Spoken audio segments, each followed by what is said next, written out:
Bonjour à tous, ravi de vous retrouver pour cette nouvelle vidéo. Je me trouve actuellement au centre du village de Cabris avec cette vue magnifique et je voudrais vous parler aujourd'hui de la manière dont on peut s'harmoniser intérieurement grâce à la compréhension des trois centres. C'est une notion qui est abordée dans la psychoanthropologie notamment, mais aussi dans d'autres traditions qui permettent de travailler sur soi, sur son chemin intérieur.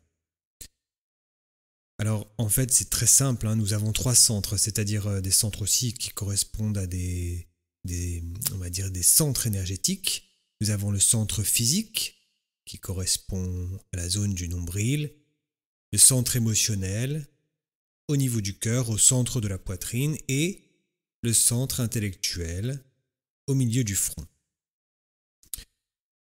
On dit que bien souvent, nous avons un de ces centres prédominants qui va nous permettre, en tout cas qui nous fait aborder la vie à partir de ce centre prédominant. Alors bien évidemment, pour une meilleure compréhension, on est obligé de caricaturer un petit peu. Il n'y a pas de connaissance qui soit figée. Et bien évidemment, on peut avoir un centre prédominant, mais également deux centres qui se suivent et qui nous permettent d'agir dans nos vies, plus qu'un troisième qui serait délaissé. Alors, pour mieux comprendre, quelqu'un qui vivrait davantage à partir de son centre intellectuel va davantage être un érudit, quelqu'un qui va aimer étudier, comprendre, accumuler des connaissances au niveau de sa culture générale, au niveau de certaines pratiques intellectuelles ou domaines intellectuels, comme ça peut être les sciences, ça peut être l'histoire, ça peut être la science naturelle, enfin tout type de connaissances. Et toute la vie de cette personne, on va dire, est orientée avec ce centre qui agit de manière plus amplifiée que les deux autres. Et quand un centre est prédominant, comme le centre intellectuel, si on l'observe vraiment avec un objectif un peu amplifié, c'est une personne qui ne va pas aimer forcément faire des choses physiques, dans le concret, des choses routinières, qui ne va pas forcément aimer faire du bricolage, qui ne va pas forcément aimer aussi chanter au niveau émotionnel, etc. etc. Donc souvent, par exemple, les personnes, là encore, pas pour caricaturer, mais certaines personnes qui font beaucoup d'informatique ont tendance à avoir un centre intellectuel prédominant. Nous avons donc également des personnes qui ont un centre émotionnel qui fonctionne plus que les deux autres, et ces personnes souvent vont plutôt être attirées par des choses, mais en fonction de j'aime ou je n'aime pas. Donc on peut les retrouver dans plusieurs activités, mais leur vie est guidée par le fait d'aimer ou de ne pas aimer une activité, ou même un engagement, même quelque chose à assumer. C'est-à-dire que c'est à nouveau des personnes qui voient la vie à travers, on va dire, le mouvement des émotions. Si par exemple vous demandez à quelqu'un qui est d'une nature émotionnelle, est-ce que tu peux me faire cette tâche, ce travail ? Si ça lui plaît, tant mieux. Si ça ne lui plaît pas, ça va lui causer une sorte d'insatisfaction et une frustration. Parce que toute la vie, en fait, de cette personne est régie par l'émotion, le monde émotionnel. Donc souvenez-vous qu'on caricature là, qu'il n'y a pas de... Voilà, il n'y a pas de... On va dire, c'est pas figé. Et puis notre centre physique, la personne qui va avoir une dominance du centre physique va être davantage orientée vers des actions concrètes. Tout est très concret. On retrouve souvent ces personnes dans des fonctions très physiques, mais aussi par exemple le week-end qui sont toujours souvent dans l'action. Ça peut être le père de famille qui s'enferme dans son atelier de bricolage tout le samedi, qui en plus est peut-être maçon toute la semaine. Et donc c'est des gens bien évidemment qui ont une forte intelligence physique à partir de ce centre. Et eux par exemple vont être, quand ce centre prédomine, vont plutôt avoir tendance à avoir une paresse intellectuelle, C'est-à-dire s'il y a quelqu'un qui commence à leur parler, à aborder un sujet intellectuel, ça va vite, on pourrait dire, les gonfler. Hein. Et, et donc on peut voir aussi à travers ces centres, si par exemple on observe le trait de la paresse, que le trait de la paresse va s'immiscer dans chacun de ces centres prédominants ou dans chacune de ces personnes. Si bien que la personne qui a un centre physique prédominant va regarder l'intellectuel ou même l'émotionnel aussi de temps à autre en disant « Ah là là, que voilà, cet intellectuel, c'est quelqu'un qui fout rien, qui est paresseux, qui sait pas utiliser ses mains, qui est... voilà, et on observe dans notre quotidien aussi toutes sortes de critiques liées au fait qu'on ne s'investit pas ou que certaines personnes ne s'investissent pas sur le plan physique. Et on a la critique facile en disant « Voilà, ces personnes sont paresseuses ». Mais à l'inverse, on pourrait dire que quelqu'un qui a un centre intellectuel prédominant peut observer la personne qui est vraiment physique en pouvant dire voilà, la personne finalement elle a une paresse intellectuelle puisqu'en fait jamais elle va prendre le temps d'étudier, d'analyser les choses, d'essayer de nourrir un petit peu son intellect par des choses de la connaissance, hein, par des choses qui sont liées à la connaissance.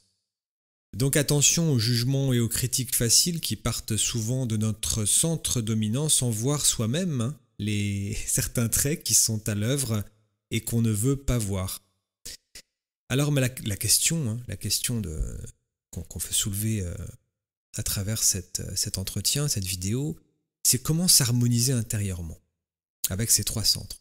Déjà, c'est repérer quel est notre centre prédominant ou nos centres prédominants dans notre vie. Suis-je plus à dominante intellectuelle, émotionnelle ou physique? Donc là, ça va demander un certain chemin et aussi une sincérité avec soi-même. Ensuite, quand on l'a repéré, il ne va pas falloir forcément se juger, il ne va pas falloir même du tout se juger, se critiquer. On va toujours faire preuve d'indulgence et de bienveillance avec soi-même. Mais comment finalement on va équilibrer les choses? Vous savez, dans certaines traditions spirituelles, on dit, le maître dit aux élèves, on va vous faire faire ce que vous ne voulez pas faire. Et pour ma part, pendant longtemps, je me suis posé la question, mais qu'est-ce que ça signifie bien? C'est ingrat de faire faire à quelqu'un quelque chose qu'il n'a pas envie de faire. Eh bien, en fait, on va repérer que souvent dans le domaine intérieur ou spirituel, on cherche une unité intérieure. Et on ne peut pas laisser en friche quelque chose qui n'est pas construit. Donc, concrètement, dans mon quotidien, je vais repérer, par exemple, si j'ai un centre intellectuel dominant, je vais donc être moins attiré vers les choses physiques, routinières, faire un petit peu de cuisine, faire un petit peu de ménage, bricoler, enfin toutes les choses physiques qui finalement n'attirent pas la personne qui est à dominante intellectuelle.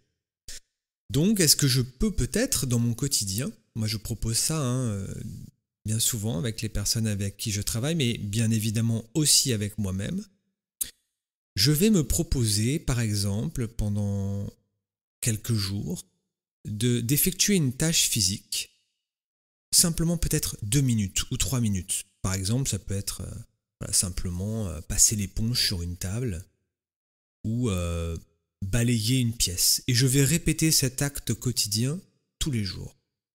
Voilà. Mais je vais commencer vraiment petit, c'est-à-dire que je ne vais pas me mettre de pression.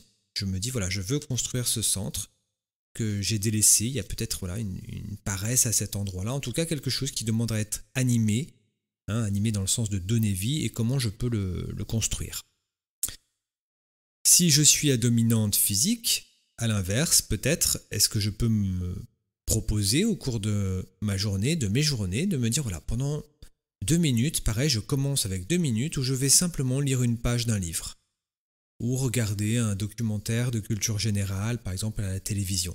Comment je commence à animer et à construire et à créer, faire vivre mon centre intellectuel. Pour l'émotionnel, on va dire que c'est un petit peu des deux, c'est-à-dire que comment je construis des actes rythmés dans mon quotidien, toujours en partant vraiment de petits, tant sur le plan intellectuel que sur le plan physique, que je vais répéter tous les jours et qui ne vont pas être liés au fait que j'aime ou que je n'aime pas. C'est-à-dire, je fais pour faire, hein, comme disent certains bouddhistes. Et on va s'apercevoir normalement, si vous effectuez ce travail sur vous-même, que bien souvent l'enthousiasme naît. L'enthousiasme, la joie de faire simplement et de nourrir ces centres, parce que ces centres ont leur propre sagesse intérieure, et dès qu'on les active, forcément cette sagesse intérieure s'active également. Pour finir, on peut s'apercevoir que quand un centre est dominant, par exemple le centre intellectuel, souvent ces personnes tout d'un coup vont se mettre à faire du sport de manière exagérée, ou il y a quelque chose qui s'amplifie de manière complètement exagérée, comme pour compenser un petit peu le vide laissé à l'endroit d'un centre. On ne va pas rentrer dans plus d'analyse, simplement ce qui vous est proposé, ce qui est proposé à travers ce petit entretien, c'est déjà repérer, se connaître et repérer quel centre domine chez moi. De manière aussi, on peut regarder le premier centre dominant, le deuxième et le troisième. Et ensuite, comment je mets en place des actions pour nourrir les centres qui sont un petit peu, on va dire, délaissés ou manquent d'engagement ou d'investissement de ma part. Toujours dans un objectif d'unité intérieure, d'harmonie intérieure. Et le fruit, c'est bien celui-ci, c'est bien celui-là, hein, c'est qu'au bout d'un moment, vous le verrez dans votre pratique, même au bout d'une semaine ou 2 semaines, tout d'un coup, on se sent beaucoup plus unifié à l'intérieur de soi. Je vous remercie d'avoir suivi cette vidéo. On va faire un petit tour dans les rues de Cabris et je vous retrouverai la prochaine fois dans un prochain village des Alpes-Maritimes. Je vous souhaite à tous et toutes une très très belle journée.